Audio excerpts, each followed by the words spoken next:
नमो विष्णुपदाय कृष्ण पृष्ठाय भूतले श्रीमद् भक्ति वेदांत स्वामी नामने। नमस्ते सरस्वती देवी गौरवाणी प्रचारने निर्विशेष शून्यवादी पाश्चात्य श्री कृष्ण चैतन्य प्रभु नित्यानंद श्री अद्वैत गदाधर शिवासदि गौर भक्तवृंद। हरे कृष्ण कृष्ण कृष्ण हरे हरे हरे राम राम राम हरे हरे। नारायणं नमस्कृतं चरण नरोत्तमं देवीं सरस्वती व्यासं ततो जयमुदीरयेत्। वाञ्छाकल्पतरुभ्यश्च सिन्धु पतितानां पावनेभ्यो वैष्णवेभ्यो नमो नमः। तप्त कांचन गौरंग राधे वृंदावनेश्वरी विश्वानु सुत देवी प्रणमामि हरिप्रिय। नमो ब्रह्मदेवाय गो ब्राह्मणताय जलताते कृष्णाय वंदाय नमो नमः। वासुदेव स्तम देवम कंसचानूरमर्दनम देवकी परमानंदम कृष्ण वंदे जगद्गुरु। आप सबका बहुत बहुत हार्दिक स्वागत है और हम भागवत से चर्चा करने की चेष्टा कर रहे हैं। चौथे स्कंद में मैत्र मुनि जी विदुर को हरिद्वार के गंगा के तट पर ज्ञान दे रहे हैं और यहाँ पर मैत्र मुनि जी विदुर को बता रहे हैं ध्रुव महाराज का प्रसंग। ध्रुव महाराज जिन्होंने मात्र 5 वर्ष की आयु में भगवान की प्राप्ति कर ली, भगवान के दर्शन कर लिए। ब्रह्मा जी के जो है अलग अलग पुत्र हुए हैं, जैसे सनक आदि, नारद, ऋभु, हंस, अरुणी, यति, ये लोग सब जो ब्रह्मा जी के ब्रह्मचारी पुत्र हुए हैं। और ब्रह्मा जी का जो पुत्र स्वयंभु मनु, जिससे हमारी मानव जाति निकलती है सारी, तो ब्रह्मा जी का पुत्र स्वयंभु मनु और उनकी पत्नी शत्रुपा, इनके 2 पुत्र हुए स्वयंभु मनु और शत्रुपा के। एक का नाम प्रियव्रत और दूसरे का नाम उतानपाद है। और जो उतानपाद है उसकी जो है 2 पत्नियां हुई, सुनीति और सुरुचि। और सुनीति का जो पुत्र हुआ वो है ध्रुव महाराज। तो यहाँ पर हम थोड़ा सा जो है भागवत से देखते हैं। मैत्रा मुनि जी कह रहे हैं, कुरुनंदन, अब मैं श्री हरि के अंश, ब्रह्मा जी के अंश से उत्पन्न हुए महाराज शंभु मनु के पुत्रों के वंश का वर्णन करता हूँ। महारानी शत्रुपा और उनके पति शंभु मनु से प्रियव्रत उतानपाद 2 पुत्र हुए। भगवान वासुदेव की कला से उत्पन्न होने के कारण ये दोनों संसार की रक्षा में तत्पर रहते थे। दोनों क्षत्रिय थे। उतानपाद के सुनीति और सुरुचि नाम की 2 पत्नियां थी। उनमें सुरुचि राजा जो अधिक प्रिय थी, सुनीति जिसका पुत्र ध्रुव था उसे वैसी प्रिय नहीं थी। और एक दिन राजा उतानपाद सुरुचि के पुत्र उत्तम को गोद में बिठाकर प्यार कर रहे थे। उसी समय ध्रुव ने भी गोद में बैठना चाहा, परंतु राजा ने उसका स्वागत नहीं किया। यहाँ पर जो सुरुचि है उसका जो पुत्र है उसका नाम है उत्तम और सुनीति के पुत्र का नाम है ध्रुव। और राजा जो था वो सुरुचि से बहुत प्रेम करता था, सुनीति से इतना प्रेम नहीं करता था। और राजा की गोद में सुरुचि का पुत्र उत्तम बैठा हुआ था। तो जैसे बच्चे होते हैं, तो छोटा सा बच्चा है, 5 साल का बच्चा है, उसने देखा कि मेरा जो भाई बैठा हुआ है तो मैं भी गोद में जाके पिताजी की गोद में बैठूं। तो कितब पिताजी की गोद में बैठने लगा।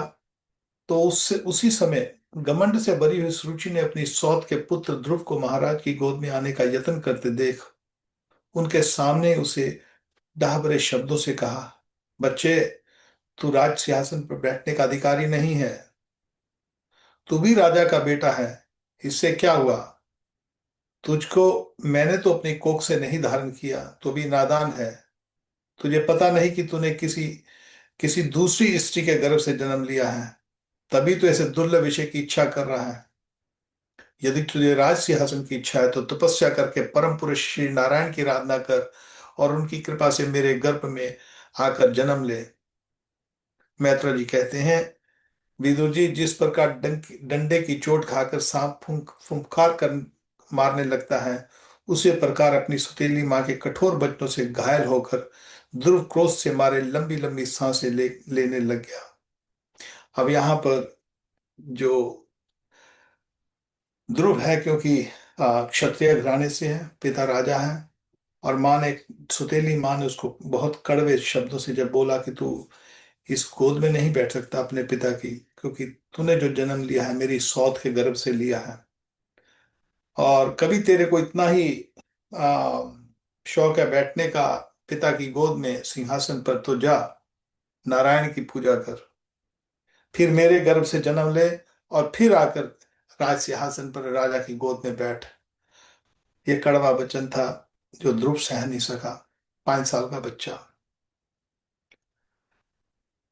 देखिए, यहाँ पर इस प्रसंग में ये कोई कहानी नहीं है, ये फैक्ट है, इतिहास है। और इतिहास के पन्नों में जो हमारे ऋषि मुनियों ने, वेद व्यास महर्षि वेद व्यास मुनि ने ये जो डाला है, ये सब हमारी आत्मशुद्धि के लिए डाला है। ये जो घटनाएं होती हैं, महात्मा येन गता से पंथा, इसीलिए हमारे को बताया है कि महात्मा ने जो रास्ता अपनाया उसी रास्ते से अब जाकर हमको भगवान की प्राप्ति होगी। ध्रुव महाराज ने मात्र 5 साल की उम्र में जो है भगवान की प्राप्ति कर ली। ये भी एक रास्ता है, ये परीक्षाएं होती हैं। और साथ में ये जो कड़वा है, जो कड़वा वचन जिससे उसका मन, जो जो उसका मन जो है इतना विचलित हो गया।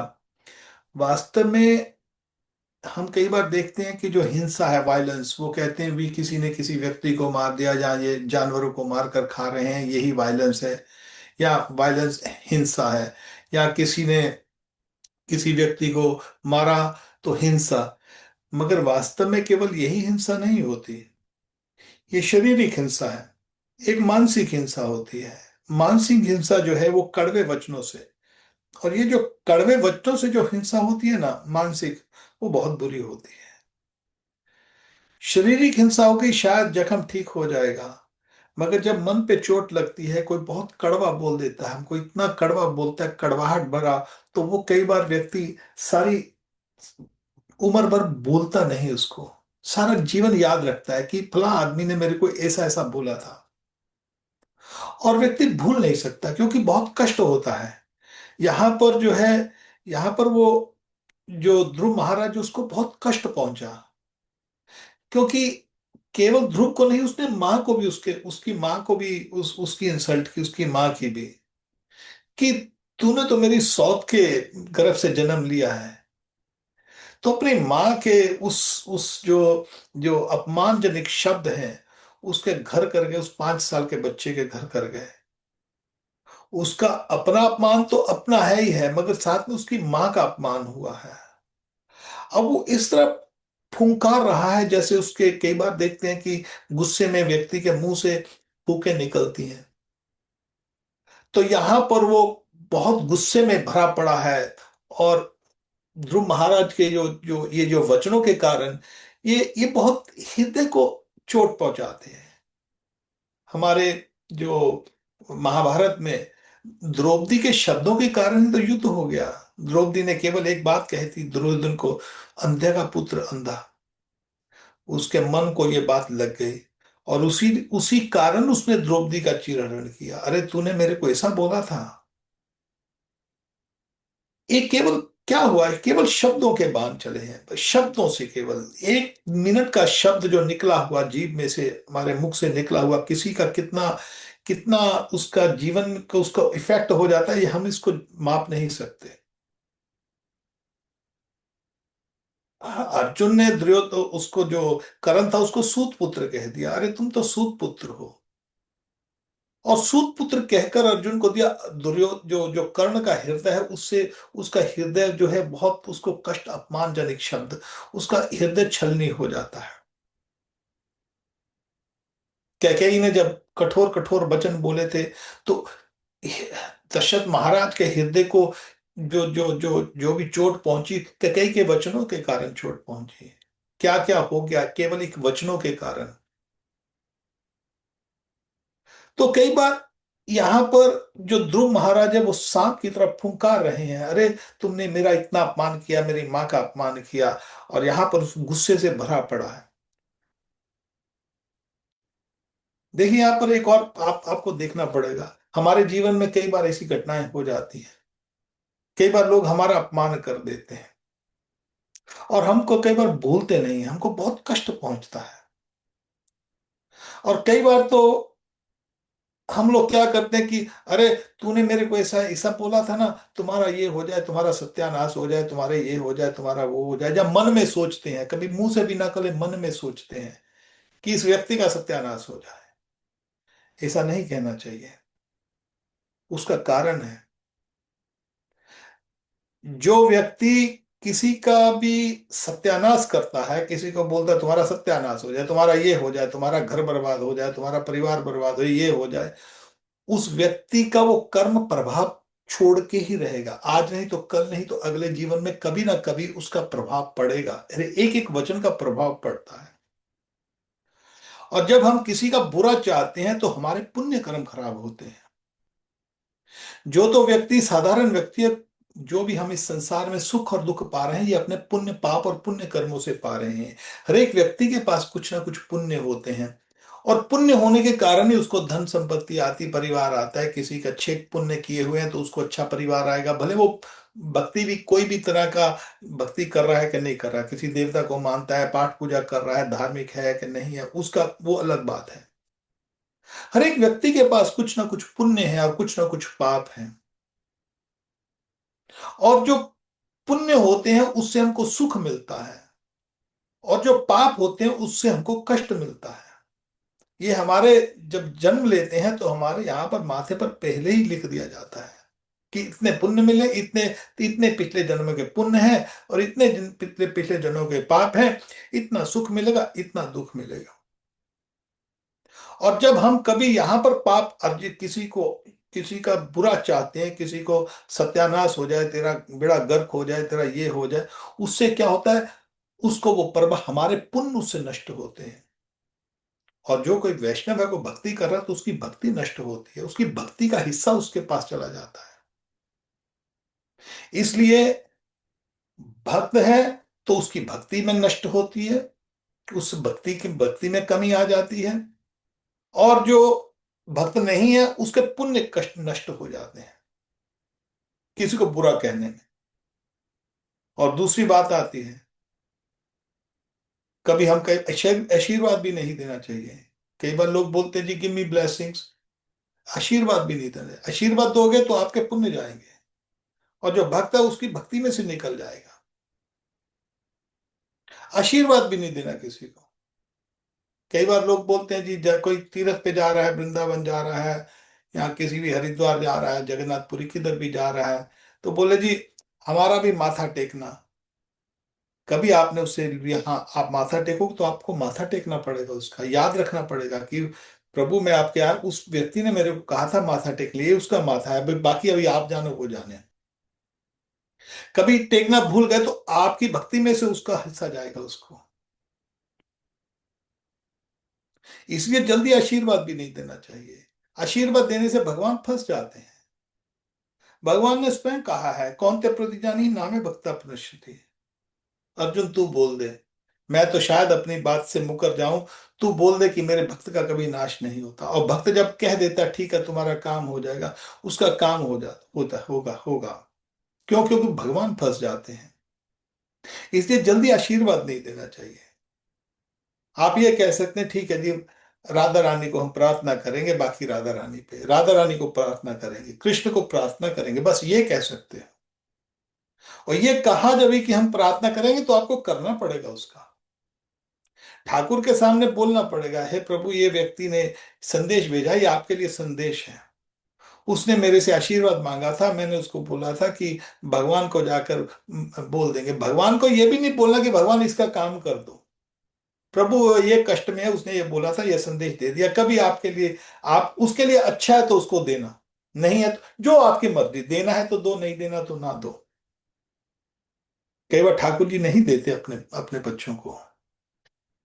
क्यों नहीं देते? जैसे कोई कोई बच्चा है, वो बीमार है, या उसको तला हुआ उसका खाने का दिल कर रहा है, माँ तला हुआ देगी नहीं उसको, वो रोता रहेगा मगर तला हुआ नहीं देगी। बच्चे को भूख लगी हुई है, जो दूध है वो चूल्हे के ऊपर रखा हुआ है, दूध बहुत गर्म है, बच्चा रो रहा है, माँ दूध दो, माँ बोलती ठहर जा ठहर जा। आपने कई बार देखा होगा, आजकल तो पता नहीं मॉडर्न जमाने में, हमारे जमाने में तो हमने तो देखा है कि माँ ग्लास को लेके उसमें फू फू करके फूंक मारती है माँ। अरे अच्छा अच्छा, अभी देती हूँ, अभी देती हूँ।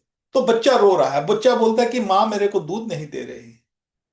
परंतु माँ दे नहीं रही, उसको पता है कि ये बहुत गर्म दूध है, मैं दूंगी तो ये इसका मुंह जल जाएगा। और कई बार कोई ऐसी भी वस्तु होती है जीवन में, ये बहुत जरूरी है यहाँ पर, जो जो यहाँ पर जो जो मांग रहा है ना, ध्रुव महाराज अब क्या मांगेंगे भगवान से, वो यही वही यहाँ पर प्रसंग चल आएगा अभी सारा। कई बार भगवान देते नहीं है, कई बार हमको धन की बहुत आवश्यकता होती है, मगर भगवान फिर भी नहीं देते। कारण क्या, उनको पता है कि कई बार ऐसा धन दे दूंगा तो इसका और नुकसान हो जाएगा। ऐसा होता है। हमारे आप उधर केशी घाट के नजदीक जाइए, वहां पर मेरे को जगह का एग्जैक्ट नाम याद भूल गया। तो वहां पर एक साधु रहते थे। अब साधु रहते थे तो खूब नाम जप करते थे। सामने जमुना जी है, और जमुना जी में कुछ औरतें नहा रही थी। अब औरतें नहा रही थी तो उसका पल्लू सरक गया। महाराज ने जब देखा तो महाराज का मन विचलित हो गया औरत के नग्न शरीर को देखकर। और तुरंत उन्होंने अपने आप को संभाला, और तुरंत उन्होंने ठाकुर के उसने अपने चेलों को बुलाया। ये जो अच्छे भक्त होते हैं, अच्छे साधु होते हैं, वैसा रहते हैं। उसने तुरंत अपने भक्तों को बुलाया, चेलों को, उसी क्षण बुलाया। बोले, आप मधु करी लेके आए थे, आज मेरा पतन हो गया है। केवल देखने मात्र से बस, उन्होंने कुछ रिएक्शन, कुछ पाप नहीं किया अपने जीवन में। उस बाबा ने केवल देखने मात्र से, उनकी दृष्टि मात्र से उनके मन में जो काम काम आ गया, तो उन्होंने बोला, मेरा मैं मन से पतन हो गया, ये किस कारण हुआ है, कहाँ का धन आया है ये।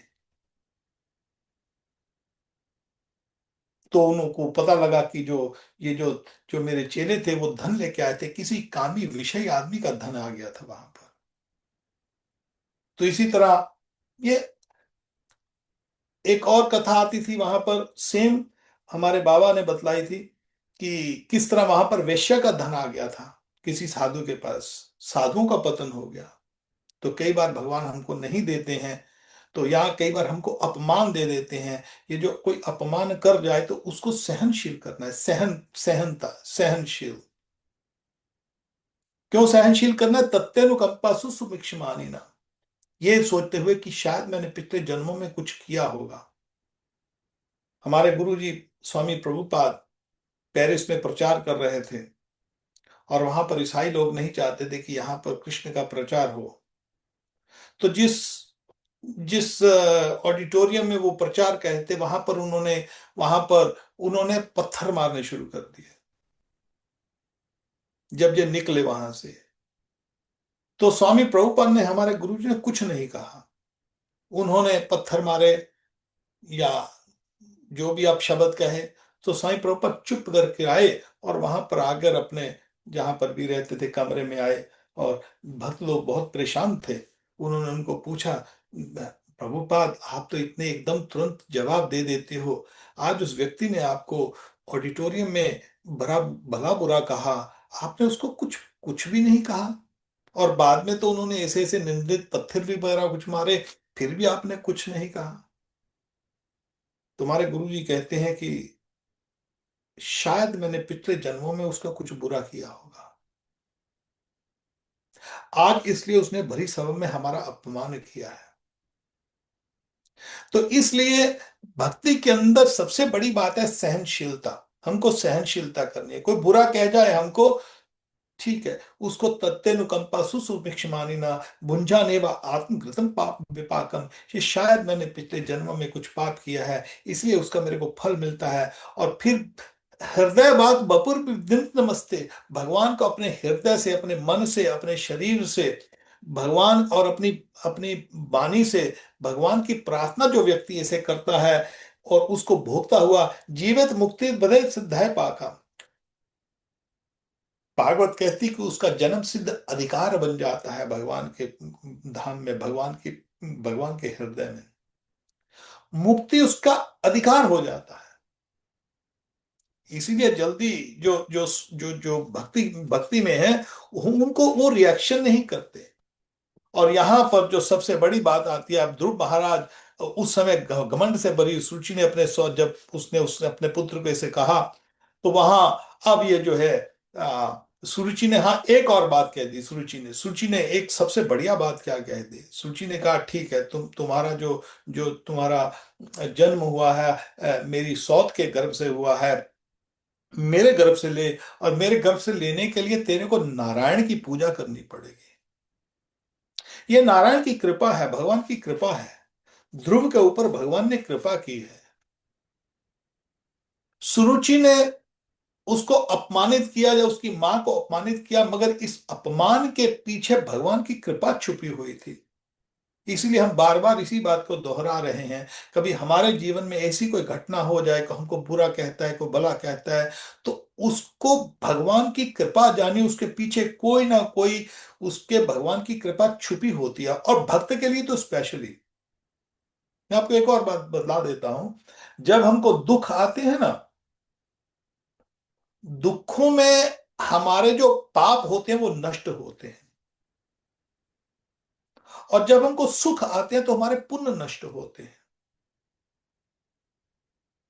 और भक्त के लिए जो पाप और पुण्य है, इसलिए कुछ जो भी अवस्था हो, क्योंकि ये तो बादल की तरह है, बादल आएंगे और बादल चले जाएंगे। ये संसार दुखालयम शाश्वतम, दुखों का भरा हुआ संसार है। इसलिए भगवान श्री कृष्ण ने गीता के दूसरे अध्याय में ही कह दिया, मात्र स्पष्ट कौनते शीतोष्ण सुख दुग्धा आगमा पाइनो नित्य भारता।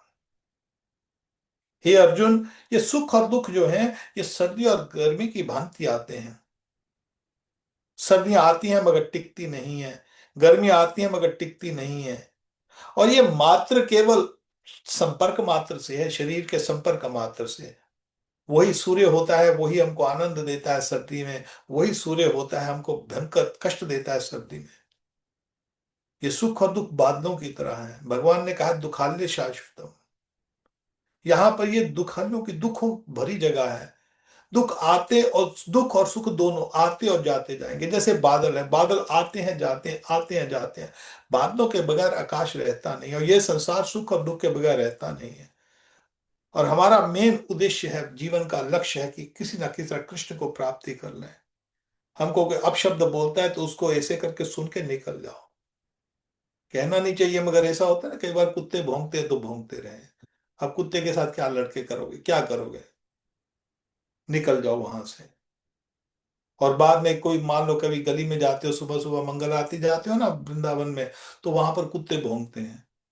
तो कुत्ते एक बौ बौ बौ बौ करते हैं, आप तुरंत से निकल जाते, बोलते निकल जाए, यहाँ पे कुत्ते भौंकते रहे। और आप मंगल आरती जाते हो, अब बाद में कभी सोचते नहीं हो कुत्ते क्यों भौंके थे मेरे ऊपर। जिस तरह हम कुत्ते हमारे ऊपर भौंकते हैं तो उसको भूल जाते हैं, थोड़ी देर के बाद, थोड़ी देर के बाद आगे निकल जाओ, भूल जाओ। उसी तरह लोगों का रिएक्शन करना चाहिए। जीवन में कोई अपशब्द बोलता है तो बस कुत्ते की भौंकने की तरह उसको सहन करो, उसको भूल जाओ, उसको सोचो मत उसको, नहीं तो कर्म बंधन पड़ जाएगा। तो यहां पर सुरुचि ने, उसकी सौतेली मां ने सबसे बढ़िया बात कह दी, बोलती जा नारायण की पूजा कर। अब यहाँ पर थोड़ा सा पढ़ते हैं, थोड़ा सा। मैं संस्कृत नहीं पढ़ रहा, सिर्फ हिंदी पढ़ूंगा, ताकि हमारा टाइम फिर बच जाएगा।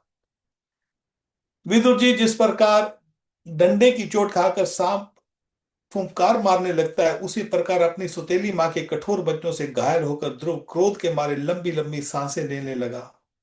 उसके पिता चुपचाप यह सब देखते रहे, मुख से एक शब्द भी नहीं बोले। तब पिता को छोड़कर ध्रुव रोता हुआ अपनी माता के पास आया। उसके दोनों होंठ फड़क रहे थे और सिसक सिसक कर रो रहा था। सुनीति ने बेटे को गोद में उठा लिया और वह महल के दूसरे लोगों से अपनी सौत सूची की कही हुई बातें सुनी। तब उसे भी बड़ा दुख हुआ, उसका धीरज टूट गया। वह दावानल से जली हुई बेल के समान शोक से संतप्त होकर मुरझा गई और विलाप करने लगी। सौत की बातें आने से उसके कवल सरीखे नेत्रों से आंसू भर आए। उस बेचारी को अपने दुख पारावार का कहीं अंत ही नहीं दिखाई देता था। उसने अपनी गहरी सांस लेकर ध्रुव से कहा, बेटा, तू दूसरों के लिए किसी प्रकार के अमंगल की कामना मत कर। जो मनुष्य दूसरों को दुख देता है उसे स्वयं ही उसका फल भोगना पड़ता है। यहाँ पर देखिए, जो ही बात हम आपको बता रहे हैं, यही वहां यहाँ पर जो है सुनीति बता रही बेटे को, बेटा, उसकी उसका अमंगल मत सोच। आप सोच सकते हो सुनीति कितनी दुखी होगी। मां को सबसे बड़ा कष्ट होता है जबकि उसके बच्चे को कोई दूसरा व्यक्ति कुछ कह दे। मां से कभी सहन नहीं होता। कई बार तो मां से अपना उसका बच्चों का बाप भी कुछ कह देना तो मां सहती नहीं है। मां ने अपने अपने गर्भ में रखा है उस बच्चे को। मां ने उस बच्चे की परवरिश की होती है। बच्चे का ज्यादा लगाव मां से ही होता है। मां ने कष्ट कष्ट काट काट कर उस बच्चे को जन्म दिया, उसको पालती है, पोसती है, उससे प्रेम करती है।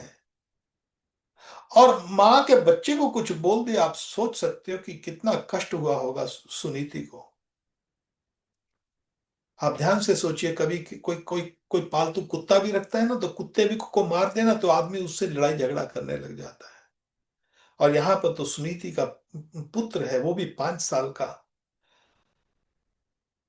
और राज्य में दूसरे जो नौकर चाकर थे उन्होंने बताया, अरे वहां पर तो ऐसे ही घटना हुई थी। तो सुनीति का मन बहुत दुखी होता है। एक वचन के कारण सुनीति का भी मन दुखी है, और यहाँ पर ध्रुव का भी मन दुखी है। और यहाँ पर सूची जो जो बेटा तू, यहाँ सुनीति कहती है अपने पुत्र ध्रुव को, बेटा, तू दूसरों के लिए किसी प्रकार के अमंगल की कामना मत कर। कोई बात नहीं, जो मनुष्य दूसरों को दुख देता है स्वयं ही उसका फल भोगना पड़ता है। जब कोई दुख देता है ना, आप कुछ मत कहो, बिल्कुल चुप कर जाओ। उसने कर्म ऑलरेडी जनरेट कर लिया, उसके कर्म ऑलरेडी बन गए हैं। कर्म बंधन में व्यक्ति फंस जाता है। आज नहीं तो कल, नहीं तो अगले जन्म में उस कर्म के बंधनों से छूटेगा नहीं। इसीलिए हम कहते हैं कि हमारे शास्त्र कहते हैं कि किसी व्यक्ति को दुख मत दो, वचन से मत दो।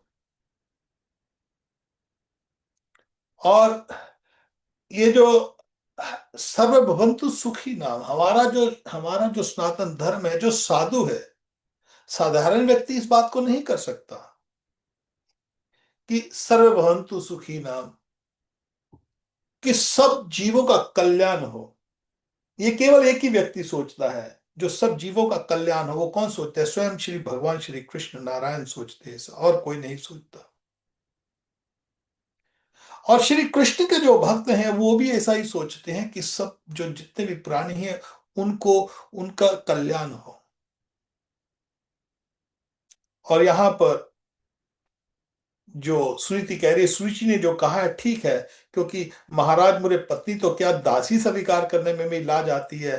तूने मुझ मंदभागिनी के गर्भ से ही जन्म लिया है और मेरे ही दूध से पला है। बेटा, सुरुचि तेरी सौतेली मां होने पर भी बिल्कुल ठीक कहती है। अतः यदि राजकुमार उत्तम के समान राज सिंहासन पर बैठना चाहता है ना, तो द्वेष भाव छोड़कर उसी का पालन कर। बस श्री अधोक्षज भगवान के चरण कमलों की आराधना में लग जा। अब यहां पर बात की है, सुरुचि ने कहा कि तू नारायण की पूजा कर और मेरी कोख से जन्म ले। और यहां पर सुनीति उसकी मां कह रही है, बेटा, तू एक काम कर, अब अधोक्षज भगवान के चरण कमलों की आराधना में लग जा। तू भगवान अधोक्षज का उनकी आराधना कर। आराध्य अधोक्षज पाद पदम, पाद पदम, भगवान के जो चरण कमल है, तू उनकी आराधना कर। और आगे कह रही है, संसार का पालन करने के लिए यहां पर क्यों कर उनकी, अब ये उसका उदाहरण दे रही है। जो ध्रुव की असली मां है, वो उदाहरण दे रही है कि अधोक्षज जी की पूजा क्यों कर तू।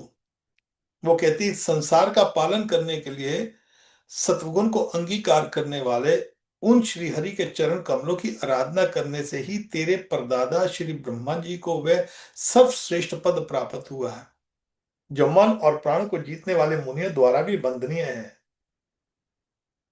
तो यहां पर वो कह रही है कि तुम्हारे, क्योंकि अभी जो जो ध्रुव है उसके दादा तो ब्रह्मा जी हुए ना। और वो बोलते हैं कि जो जो परम दादा परदादा सॉरी पर not दादा परदादा परदादा ब्रह्मा जी हुए। ब्रह्मा जी के पुत्र स्वयंभव मनु, उसके उत्तानपाद, उससे ध्रुव। तो तुम्हारा जो परदादा है ना ब्रह्मा, ये सारी सृष्टि जो भी उसने लौकिक अलौकिक, यहाँ पर हम थोड़ा सा पढ़ लेते पहले। इसी प्रकार तेरे दादा स्वयंभव मनु ने भी बड़ी बड़ी दक्षिणाओं वाले यज्ञों द्वारा अनन्य भाव से उन्हीं भगवान की आराधना की थी। तभी उन्हें दूसरों के लिए अति दुर्लभ लौकिक अलौकिक तथा मोक्ष सुख की प्राप्ति हुई है। बेटा तू भी उन भक्त श्री भगवान का ही आश्रय ले। जन्म मृत्यु के चक्र से छूटने की इच्छा करने वाले मुमुक्षु लोग निरंतर उन्हीं के चरण कमलों के मार्ग की खोज किया करते हैं। तू सब धर्म पालन से पवित्र हुए अपने चित्त में श्री पुरुषोत्तम भगवान को बिठा ले तथा अन्य सबका चिंतन छोड़कर केवल उन्हीं का भजन कर। यहाँ पर इतनी बड़ी जो बात कही है आ, सुनीति ने, कि ब्रह्मा जी ने लौकिक और अलौकिक सारे सुख जो जितनी भी और मोक्ष जो सुख है, सब सुख जो भी प्राप्त किए हैं ब्रह्मा जी ने, वो भगवान नारायण से प्राप्त किए हैं। तू नारायण की पूजा कर। यहाँ पर आप देखते हैं कि सृष्टि जो बनी है, भगवान के स्वामी तो केवल मात्र एक भगवान है, देवता तो उनके नौकर चाकर हैं। चैतन्य चैतन्य में स्पष्टता से कहा है, एकले ईश्वर कृष्ण और सब ब्रता। भगवान केवल श्री कृष्ण है, श्री विष्णु है, और कोई भगवान नहीं है। ब्रह्मा जी ने सब देखो, जो भी संसार चल रहा है, आप थोड़ा सा बाहर अपना दिमाग लगा के देखो, कितना बड़ा आकाश है, चांद तारे ब्रह्मांड, और ये पृथ्वी से ऊपर ऊपर ब्रह्मांड, यहाँ के जो नासा वासा है, वो इसको इससे 100 150 किलोमीटर ऊपर जाकर उससे अंतरिक्ष खत्म हो जाता है, उसके आगे जा नहीं सकते, अंतरिक्ष को भेद नहीं सकते हैं ये लोग। मगर यहाँ पर ब्रह्मा जी को लौकिक, ये सारा संसार लौकिक और अलौकिक, अलौकिक कहते हैं जो बैकुंठ का जो जो बैकुंठ को जानना, भगवान के धाम को जानना, भगवान के विषय में जानना। जब ब्रह्मा जी की उत्पत्ति होती है तो ब्रह्मा जी को पता नहीं है कौन है वो, और फिर तपस्या करते हैं तो भगवान उनको कान के पहला, सबसे पहला जो है गायत्री देते हैं, और उस गायत्री से जो है वो वेदों की रचना करते हैं। इसलिए वेद को, गायत्री को वेद माता कहा जाता है, वेदों की भी माता कहा जाता है। जो ब्राह्मण लोग होते हैं, ब्राह्मण 3 टाइम गायत्री इसीलिए करते हैं ताकि उनको ज्ञान की प्राप्ति हो। ये भौतिक ज्ञान नहीं, उससे भगवान के ज्ञान की प्राप्ति हो, भगवान के बारे में जाने। और उस गायत्री के कारण ही ब्रह्मा जी ने भगवान को जान सके। ब्रह्मा जी को भगवान के विषय में पूर्ण ज्ञान हो गया, तो इसको परलौकिक ज्ञान कहते हैं। और जिसको परलौकिक ज्ञान हो जाता है उसको मुमुक्ष मोक्ष सुख तो अपने आप मिल ही जाता है, क्योंकि इस संसार से तो वो, उसका कोई कोई कोई उसको अट्रैक्शन ही नहीं रहती है, उसकी अटैचमेंट नहीं रहती। ब्रह्मा जी इस लोक को चलाने के लिए सेवा कर रहे हैं भगवान के ऊपर। इसलिए ये लौकिक सुख जो भी उनके पास, जैसे हम कोई घर बनाते हैं, आप देखिए कोई एक एक आध घर बनाया, जाए कोई अमीर आदमी है तो उसने 10 20 50 बिल्डिंगें बना ली होंगी। कई बार हम भगवान से मांगते हैं ना कि हे प्रभु हमको कोई घर दे दो, जो बेचारा जो गरीब आदमी है वो बोलता है कोई अच्छी सी कुटिया मिल जाए, और कुटिया वाला बोलता है थोड़ा सा अच्छा घर मिल जाए, घर वाला बोलता है थोड़ा सा बढ़िया बंगला मिल जाए, और बंगले वाला बोलता है थोड़ा सा और कोई कोई महल मिल जाए, और महल वाला बोलता है कि मेरे पास 8 10 20 महल हो जाए, और उससे ज्यादा नहीं। तब तक जीवन निकल जाता है, मर जाता है व्यक्ति। मगर इस सुख कामना के लिए, 1 2 4 महले के लिए, हम महल प्राप्त करने के लिए या सुख प्राप्त करने के लिए व्यक्ति भागता रहता है। मगर ब्रह्मा जी के पास तो एंटायर लौकिक सुख है, सारा संसार ब्रह्मा जी को दिया हुआ है भगवान श्री कृष्ण ने। कितना बड़ा सुख दिया है। तो यहाँ पर उनकी माँ सुनीति कह रही है, बेटा ये संसार का इतना, लोग तो छोटे मोटे सुख के लिए भाग रहे हैं, और सबसे बढ़िया, इससे बढ़िया कौन दे सकता है। आजकल देखते हैं ना, ये थोड़े छोटे मोटे गुरु बाबा लोग, थोड़ा बहुत आपका बोलता है बाबा जी ये दे दो, बाबा जी वो दे दो, क्या देंगे वो। ब्रह्मा जी जितना सुख कोई दे सकता है क्या? ब्रह्मा जी जितना बड़ा किसी के पास सुख है संसार में? ब्रह्मा जी से बड़ा किसी के पास घर है क्या? ब्रह्मा जी के पास जितने बच्चे ब्रह्मा जी के पास है, उतने बच्चे किसी के पास हैं क्या? और हम आज्ञाकारी बच्चे चाहते हैं, मगर ब्रह्मा जी के तो आज्ञाकारी बच्चे भी हैं। नारद जी हैं, सनक सनातन सनंदन, सनत कुमार, चार चार बच्चे हैं, आज्ञाकारी बच्चे हैं। ब्रह्मा जी को सरस्वती जैसी पत्नी दी गई है। एक युग में वो लड़की बनती है, एक पत्नी भी बनती है, दोनों बनती हैं। ब्रह्मा जी जैसा सुख किसी के पास नहीं है। तो यहाँ पर सुनीति कहती है कि सुख लेना है तो किसी के पास मत जाओ, क्योंकि किसी के पास है ही नहीं उतना। जो ब्रह्मा जी को दे सकता है वो केवल नारायण है, विष्णु है, उससे ऊपर कोई है नहीं। मत्ता पर तरुणान्यत किंचित अस्ति धनंजय। मेरे से ऊपर और कोई बड़ा कोई सत्य नहीं है। आजकल कुछ मूर्ख कलयुग के गुरु लोग हैं, एक नया सचखंड बना के घूम रहे हैं। मन गढ़ंत है, ये काल्पनिक है। किसी चार वेद, 18 पुराण, रामायण, महाभारत, 108 उपनिषद, कहीं पर कि ऐसा ये जो नया सचखंड फटखंड बनाया पंजाब में कबीर और गुरु नानक ने, ये काल्पनिक है, ये है ही नहीं। वैकुंठ सबसे परम है, परम ब्रह्म, परम धाम, पवित्रम परमम भगवान। उस धाम से ऊपर कोई है ही नहीं। स्पष्ट लिखा गया है। हजारों करोड़ों करोड़ों सालों से जो ऋषि मुनि चलते आ रहे हैं, हमारे हमारे सतयुग, द्वापर, त्रेता, कलयुग, किसी ऋषि मुनि ने ऐसे से ये मनगढ़ंत काल्पनिक सचखंड का नाम नहीं लिया। भ्रम है ये, लोगों को मूर्ख बनाने वाली ये मत है ये। सबसे परम ब्रह्म, परम धाम, पवित्रम परमम भगवान। परम ब्रह्म, परम धाम, उनका धाम परम है, उससे ऊपर कोई धाम नहीं है। बार बार कहा है, यत गत्वा निवर्तन्ते तद धाम परमम मम। जो मेरे धाम पे आता है, परमम मम, परम धाम, यत गत्वा निवर्तन्ते, जो वहां पर एक बार पहुंच जाता है उस धाम में, बैकुंठ में, यत गत्वा निवर्तन्ते तद धाम परमम मम, वो मेरा परम धाम है। मत्या परतरम नान्यत किंचित अस्ति धनंजय। उससे ऊपर कोई और है नहीं। तो सुनीति यहां पर कह रही है कि जो जाओ, विष्णु की, नारायण की पूजा करो। नारायण की पूजा साधारण व्यक्ति को कर नहीं सकता। नारायण की शरण में आना, श्री कृष्ण की शरण में कोई आम व्यक्ति आ नहीं सकता। जिसके ऊपर कृपा हो, नारायण की, श्री कृष्ण की कृपा हो, केवल वो ही भगवान का नाम जप कर सकता है। सीताराम, राधे श्याम, लक्ष्मी नारायण, श्री एक कृष्ण के नाम है, विष्णु के नाम है बस। ये विष्णु के नाम, श्री चैतन्य महाप्रभु ने एक बात बोली है। वो बोलते, ब्रह्मांड ते कौन भाग्यवान जीव, गुरु कृष्ण कृपा पाए भक्ति लता बीज।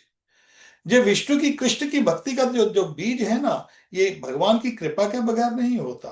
पहले भगवान की कृपा, फिर गुरु की कृपा। ये उलट आजकल कुछ गुरु मत लोगों वालों ने, ये सचखंड वालों ने ना, ये गलत पढ़ा दिया लोगों को। हम बचपन से लड़ते आ रहे हैं इन लोगों के संग। ये गलत पढ़ा दिया कि गुरु की कृपा ना, पहले श्री कृष्ण की कृपा होती है, फिर गुरु की होती है, उससे जानकर फिर कृष्ण की प्राप्ति होती है। गुरु एक मात्र जो है शीशे के बराबर है। एक शीशा रख दिया जाए, सूर्य की किरण पड़ती है, सूर्य की किरण शीशे के ऊपर पड़े, शीशे की किरण हमारे ऊपर पड़े, हमको वो गर्मी देती है। भगवान श्री कृष्ण की डायरेक्ट कृपा प्राप्त नहीं कर सकता व्यक्ति, सह नहीं सकता, ये शरीर नहीं सह सकता। उसके लिए भजन करना पड़ता है भगवान का साक्षात्कार करने के लिए। श्री चैतन्य महाप्रभु ने कहा है, ब्रह्मांड ते कौन भाग्यवान जीव, गुरु कृष्ण कृपा पाए भक्ति लता बीज। श्री कृष्ण और गुरु की कृपा से को भक्ति, श्री विष्णु की, कृष्ण की भक्ति प्राप्त करता है। और बहुनाम जन्म नामंते, ये कृष्ण के चरणों पर पहुंचना ही बहुनाम जन्म नामंते। बहुत जन्मों जन्मों के बाद वासुदेव सर्वमिति, धक्के खाते हुए इधर इधर इधर इधर धक्के खाते खाते खाते खाते फिर व्यक्ति सोचता, अरे मैं वासुदेव के चरणों में क्यों नहीं जाता। तो पता लगता है कि मैं तो वासुदेव का हूं, और वासुदेव से ऊपर कोई संसार में है नहीं, तो मैं इधर उधर क्यों भटकूं। तो वसुदेव के शरण में जाता है। वसुदेव की भक्ति, श्री कृष्ण की भक्ति जो है, ये जो भक्ति है, इसमें भी तीन चीजें आती हैं। भागवत कहती है अकाम सर्वकाम, अकाम सर्वकाम मोक्ष काम उदार तीव्रेण भक्ति जगेन पुरुषम परम। हर हालत में किसी व्यक्ति को कुछ चाहिए, जीवन में कोई कष्ट है या कुछ भी चाहिए, तो वसुदेव श्री कृष्ण की भक्ति करो। या किसी व्यक्ति को मुक्ति चाहिए, मोक्ष चाहिए, प्रभु मैं बहुत संसार में फंस गया हूं, मैंने बहुत देख लिया इस संसार में, बहुत कष्ट हुए हैं मेरे को, अब इस जन्म के बाद मेरे को दूसरा जन्म नहीं चाहिए, प्रभु मेरे को अपने आप धाम में ले जाओ, मैं आप बैकुंठ में ले जाओ। बैकुंठ कहते हैं जहां पर कोई कष्ट नहीं है, बैकुंठ, जहां पर कुंठ नहीं है। कुंठ कहते हैं इस संसार के कष्ट को, कुंठ कहते हैं। इस संसार में तरह तरह के कष्ट हैं हमारे पास, उनको कुंठ कहते हैं। भगवान के धाम को बैकुंठ कहते हैं, वहां पर कोई कष्ट नहीं है, केवल श्री कृष्ण और आनंदमय है। किसी व्यक्ति को मुक्ति चाहिए तो भगवान नारायण की पूजा करो, श्री कृष्ण की पूजा करो। कुछ काम वासना भी है तो कृष्ण की पूजा करो। कुछ नहीं भी है तो कृष्ण की पूजा करो, हर अवस्था में श्री कृष्ण की पूजा करो। कृष्ण की पूजा भी अलग अलग तरह से है। कोई कर्म मिश्र भक्ति करता है, चतुर्विधा भजन्ते मम जना स्कृतनो अर्जुन आर्थार्थी ज्ञानी च भक्त। भगवान कहते चार तरह के व्यक्ति मेरी पूजा करते हैं। जो बहुत दुखी होते हैं, आतुर भाव से मेरे को पुकारते हैं, वो मेरी भक्ति करते हैं। जब जिनको कहीं पर कोई कोई रास्ता नहीं दिखाई देता, तो मेरी भक्ति करते हैं। शारीरिक सुख के कारण, या जो ज्ञान ढूंढ रहे हैं, कौन भगवान है, कौन भगवान है, यहां पर भी भगवान उगे हुए हैं। आजकल तो कलयुग में तो ईंट उठाओ तो भगवान उठते हैं, ईंट उठाओ तो गुरु उठते हैं। कहाँ जाएं? जब कृष्ण को पुकारते हैं तो कृष्ण की भक्ति शुरू हो जाती है, कृष्ण उनके ऊपर तुरंत कृपा कर देते हैं। या जिनको ज्ञान हो कि कृष्ण ही भगवान है, या वो उनकी पूजा करते हैं। कर्म मिश्र भक्ति कहते हैं जब कोई व्यक्ति कुछ चाहता है तो भगवान की पूजा करता है। ज्ञान मिश्र भक्ति कहते हैं जो मुक्ति चाहता है इस संसार से, उसको ज्ञान मिश्र भक्ति कहते हैं। शुद्ध भक्ति कहते हैं जिसको कुछ नहीं चाहिए। भगवान कहते हैं कुछ भी अवस्था हो, अपिचे सुदुराचारो भत्ते मम नन्यवार साधुरेव मंतव्य अवस्थो। हे अर्जुन, अपिचे सुदुराचारो, जो दुराचार से दुराचारी है, बहुत पाप किए हैं जीवन में, पाप कर रहा है, करते हुए भी भगवान की भक्ति कर रहा है, प्रभु मैं, मेरे से पाप हो रहे हैं, मगर मैं क्या करूं। भगवान कोई पाप करता हुआ भी, जो सुदुराचारी, एक दुराचारी होता है, एक सुदुराचारी होता है। सदना कसाई था,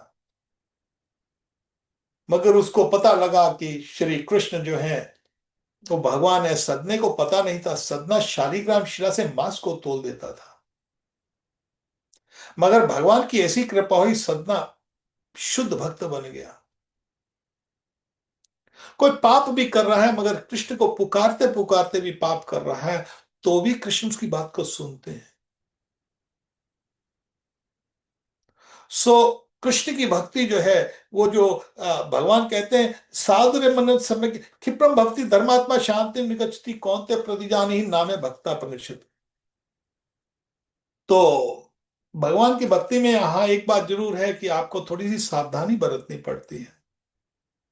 चैतन्य महाप्रभु ने सावधानियां बताई हैं। जब हम श्री कृष्ण की भक्ति करते हैं तो उसमें कुछ सावधानियां।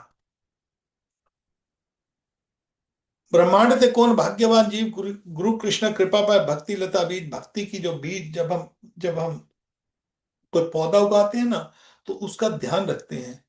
पौधा बहुत छोटा है, उसको ज्यादा पानी ना चला जाए, या जो छोटा पौधा है उसको उसको ज्यादा धूप ना लग जाए, सूखा ना पड़ जाए, मिट्टी सूख ना जाए।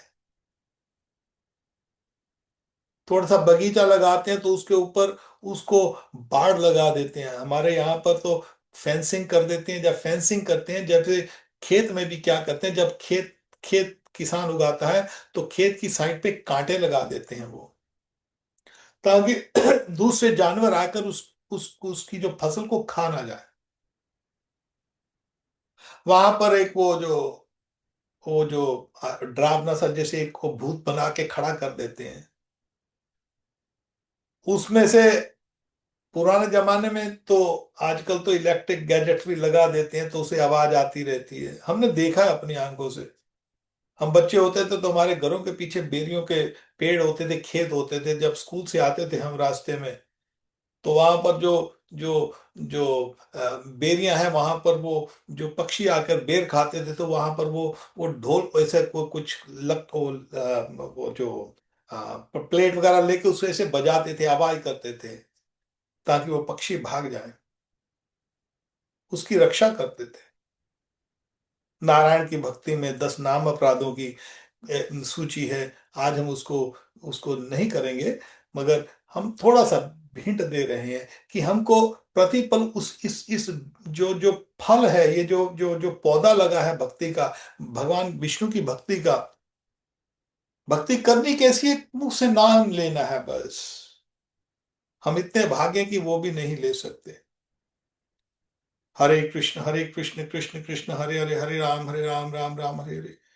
चलते फिरते कहीं पर भी हरे कृष्ण कृष्ण कृष्ण हरे हरे, हरे राम राम राम हरे हरे। कई बार लोग बोलते हैं, अरे हम तो चलते मन में करते हैं, मन में नहीं होगा।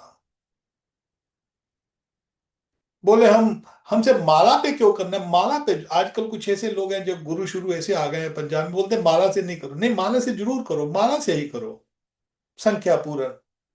और ट्राई करना, जो जब भी हम नोट गिनते हैं तो नोटों को क्यों गिनते हैं हर रोज, जब भी किसी दुकान में जाते हैं तो नोट गिनते हैं ना, नोट तो नोट ही है, नोट गिनते हैं। आज इतने नोट कमाए, कल को आज 2,000 कमाया है, उसको गिन के गले में डालते हैं, दूसरे दिन फिर देखते हैं भी आज कितने कमाए हैं, आज 2,500 कमाया कि 1,500 कमाया, नुकसान हुआ कि ज्यादा हुआ। गिनने पड़ते हैं ना नोट। जैसे दुकानदार अपने नोट गिनता है, तो भक्त है वो नाम को गिनता है। आज नाम कम तो नहीं हो गया हमारा गिनना, इसलिए माला माला के ऊपर संख्या पूरा नाम करते हैं। आज मेरे को 64 वाला हो गई कि नहीं हुई मेरी, कम हो गई, चलो मैं कल को करूं, भगवान को प्रार्थना करता है।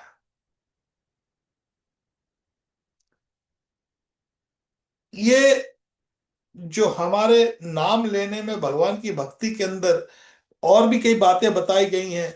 सबसे बड़ी बात यह है कि जो ये आजकल कलयुग के अंदर भगवान की भक्ति करने यहाँ पर भेज दिया उन्होंने, सुनीति ने भेजा, जा बेटा नारायण की पूजा कर। नारायण की पूजा करने में, भगवान की भक्ति करने में कई बार अड़चने आ जाती हैं, रास्ते में चल रहे हैं तो रास्ते में क्या होता है, कई बार रास्ता खराब होता है, रास्ते में गड्ढे होते हैं। कभी आप हिमालय जाइए ना, 4 धाम, तो वहां पर आपको क्या दिखेगा, बहुत बड़ी बड़ी खाई होती हैं। आपको ध्यान रखना पड़ता है कि गाड़ी चलाते हुए कि जो मेरी गाड़ी खाई में न गिर जाए, या मेरी गाड़ी किसी चट्टान पे ना फंस जाए, या मेरी गाड़ी किसी साइड पे जो पहाड़ है उसके अंदर ना ठुक जाए, क्योंकि सड़कें टेढ़ी मेढ़ी हैं। या मेरी गाड़ी जो है, कोई सड़क खराब है, उस सड़क खराब में मेरी गाड़ी वहां पर रुक ना जाए, खराब ना हो जाए। तो भगवान श्री कृष्ण के नाम की जो गाड़ी है, भगवान के पास पहुंचने की, भगवान के साथ संबंध स्थापित करने की, ये भी एक गाड़ी है, नाम रूपी गाड़ी है। हरे कृष्ण कृष्ण कृष्ण हरे हरे, हरे राम राम राम हरे हरे। ये मंत्र सब मंत्रों का सम्मिलित सम्मिलित है। कई बार हम सीताराम सीताराम सीताराम करते हैं, राधे श्याम करते हैं, या लक्ष्मी नारायण का जप करते हैं, मगर हरे कृष्णा महामंत्र में ये सारे मंत्र आ जाते हैं।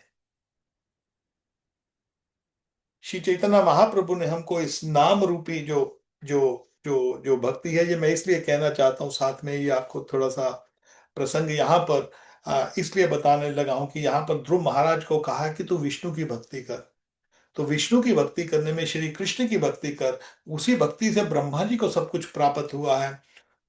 तेरे मन में कष्ट जो है, बेटा जा विष्णु की भक्ति कर, श्री कृष्ण की भक्ति कर। तो श्री कृष्ण की भक्ति हम सब के लिए वही है, हर एक प्राणी के लिए वही है कि जो भी प्राणी है इस संसार में वो भक्ति करे। मगर एक बात है, लोग भक्ति करते नहीं। उनको कहा भी जाए तो नहीं करते। हमको एक घटना याद आती है। नारद जी एक बार बैकुंठ गए, और बैकुंठ जाते हैं तो बैकुंठ तो आनंददायी है। अथाह बैकुंठ इतना बड़ा है, बैकुंठ इतना बड़ा है कि जितने भी बाकी के बैकुंठ हैं, सबसे बड़ा गोलोक वृंदावन है। अलग अलग बैकुंठों में कहीं पर लक्ष्मी नारायण रहते हैं, कहीं पर सीताराम जी रहते हैं, कहीं पर लक्ष्मी नरसिंहा जी है।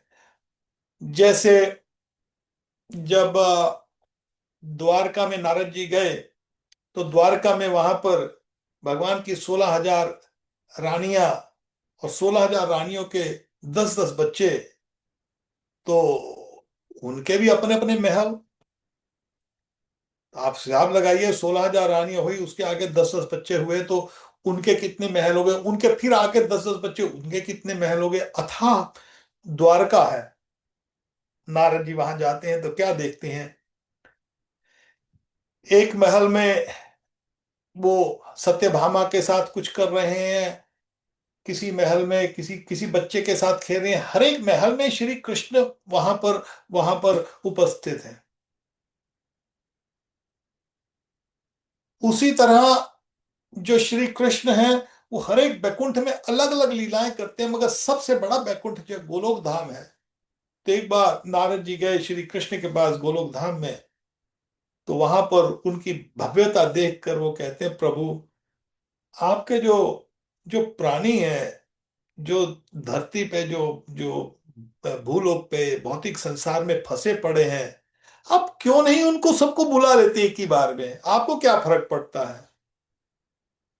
आपका बैकुंठ तो इतना बड़ा है कि वो तो किसी भी सारा सारा भौतिक जगत एक कोने में आ जाएगा आपके प्रभु। और वहां पर वो कष्ट पे कष्ट पा रहे हैं। श्री कृष्ण नारद को हंसते हैं, बोलते मेरे को कोई प्रॉब्लम नहीं है, सब आ जाए, कोई बात नहीं, मेरे को कोई प्रॉब्लम नहीं। तो बोले, फिर आपको प्रॉब्लम क्या है, फिर क्यों नहीं बुलाते उनको? नारद, एक काम कर, तू ही जाके बुला के ले आओ, चल जा। तेरे को मैं एक काम देता हूं, तेरी इच्छा है, तू जाके उनको बुला के ले आ। नारद जी बोलते, मैं अभी गया प्रभु, अभी आया। मैं तो जाकर सबको संदेश दूंगा, भाई चलो भी, चल सब घूम चले। नारद जी आते हैं। अब नारद जी आके देखते हैं कष्टदायी यहाँ पर संसार पृथ्वी लोक पे रह रहे हैं। अरे चलो चलो, एक बनिया के पास गए। बनिया को बोले, अरे बनिया बनिया, चल तेरे को बैकुंठ लेके चल, बैकुंठ पता है? पता, हाँ है, पता है ना। तो बोलते, चलो बैकुंठ चलते हैं। अरे ठहर जाओ, ठहरो नारद जी, थोड़ी देर ठहर जाओ, ये बच्चों को थोड़ा सा भी हिसाब किताब है, थोड़ा सा ये सेट कर दूं, बच्चों को थोड़ा सा सिखा दूं व्यापार व्यापार कैसे करना है, उसके बाद चलेंगे। अभी एक बात नहीं, कितनी की है वो, अच्छा ठीक है, थोड़ी देर फिर आते हैं। अब तब तक वो व्यक्ति मर जाता है, नहीं गया। तो बनिए के पास कुछ खेती बाड़ी थी, तो बनिए पीछे खेती बाड़ी करवा रहा था। तो खेती बाड़ी में वहां पर वो वही जो बनिया था, वो बैल बन गया। नारद जी फिर आते हैं, अरे बनिया, तू बैल बन गया है यहाँ पर, हाँक रहा है, चल बैकुंठ चल। और बनिया कहता है बैल के रूप में, महाराज, थोड़ी देर ठहर जाइए, अभी ये फसल फसल का काम चल रहा है, और ये जो मेरे ही तो कुटुंब है, मेरी तो फुलवारी है, ये सारा घर जो बच्चे हैं, नाती पोते, ये सब सब मेरी तो फुलवारी है, मेरा ही तो खून है। तो इनके लिए मैंने इतना मेहनत किया, इतना व्यापार खड़ा किया, इतना ये खेत वेत सब लिए। तो ये दूसरा बैल है, ये काम नहीं करता। चलो कोई बात नहीं, कष्ट तो बहुत है मेरे को बैल बनने में, मगर क्या करूं बच्चों के लिए, कोई बात नहीं। बैल फिर मर जाता है, नहीं जाता बैकुंठ, सांप बन जाता है। पुराने जमाने में कोई फ्लश सिस्टम तो होता नहीं था, तो लोग खेतों वेतों में जाते थे पीछे, घर के पीछे, उसके घर के पीछे जो खेत था, वहां पर सर्प बन के रहने लग गया। नारद जी ने देखा ये नहीं जाएगा, तो उसी घर वालों ने ही उसके सर्प को मारा। बहुत दुखी है नारद जी, अरे देखो, मैंने इसको समझाया नहीं गया। जिस किसी के पास गया, एक सुअर को देखा बहुत गू खा रहा था। चल बैकुंठ चल। अरे बैकुंठ तो चलूंगा, मेरे को पता नहीं बैकुंठ क्या है। अरे बैकुंठ में भगवान है, वहां पर बहुत आनंद है। अरे वहां पर गुह मिलेगा खाने को कि नहीं मिलेगा? तब नारद जी समझे, जिसके पास जाए वो यही बोले, विषयी आदमी के पास जाए। अरे नारद जी, वहां पर क्या विषय भोग की भी सामग्री मिलेगी कि नहीं मिलेगी, दारू वारू मिलेगी कि नहीं मिलेगी? तब नारद जी समझ गए, इसमें भगवान कृष्ण का कोई दोष नहीं है। जीव इस संसार में इस तरह माया में फंसा हुआ है, वो निकलना नहीं चाहता। हमारे गुरु जी स्वामी प्रभुपाद एक कहानी बताते हैं कि कई बार, एक बार ये इंग्लैंड की कहानी होगी, इंग्लिश होगी कोई, तो वहां पर जो जो जो कोल माइनिंग होती है, जो जो माइनिंग करते हैं, कोला निकालने की, तो वहां पर कोई था तो ईसाई, उसने जाके जो कोयले वाले निकालते हैं, अरे भैया तुम यहाँ पर इतना ऐसा करते हो, चलो वहां पर भगवान का नाम, ये गॉड का नाम लो, ये है वो है। अरे तो वहां पर गॉड का नाम ले तो फिर क्या है, उससे बोला नहीं तो नरक में जाओगे। तो बोले नरक में जाएंगे तो वहां पर नरक में क्या है? बोलता नरक में बहुत अंधेरा है, वहां पर लोग काले हैं। तो बोलते उसमें क्या फर्क पड़ता है, हम भी इधर बैठे हुए हैं नरक में, तुम नरक में ही हो। तो बोला फिर, बोला वहां पर चलो स्वर्ग में, वहां पर न्यूज़पेपर मिलेगा। ये इंग्लिश इंग्लिश वालों की कहानी है। मगर कहने का भाव ये है कि व्यक्ति इस संसार की माया में ऐसे फंसा है, वो निकलना नहीं चाहता। भगवान का दोष नहीं है, जीव का दोष है। जीव को भगवान के बारे में पता नहीं है। नाथ स्वार्थ गति में विष्णु दुरश्य ये बाहिर अर्थ मानिना। जीव को पता नहीं है कि उसका जो संबंध है वो भगवान श्री कृष्ण से है।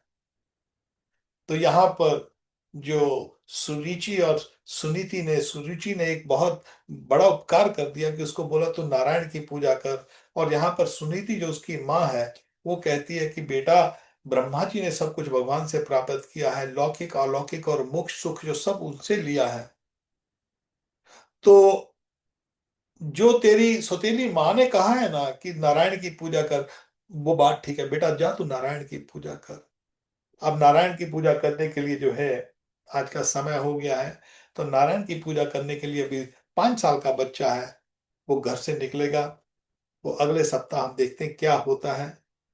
तो उसके विषय में बाकी का जो है हम अगले सप्ताह चर्चा करेंगे। किसी का कोई और किसी का प्रश्न हो तो मैं ले सकता हूँ। कोई बात कोई पूछना चाहे कोई?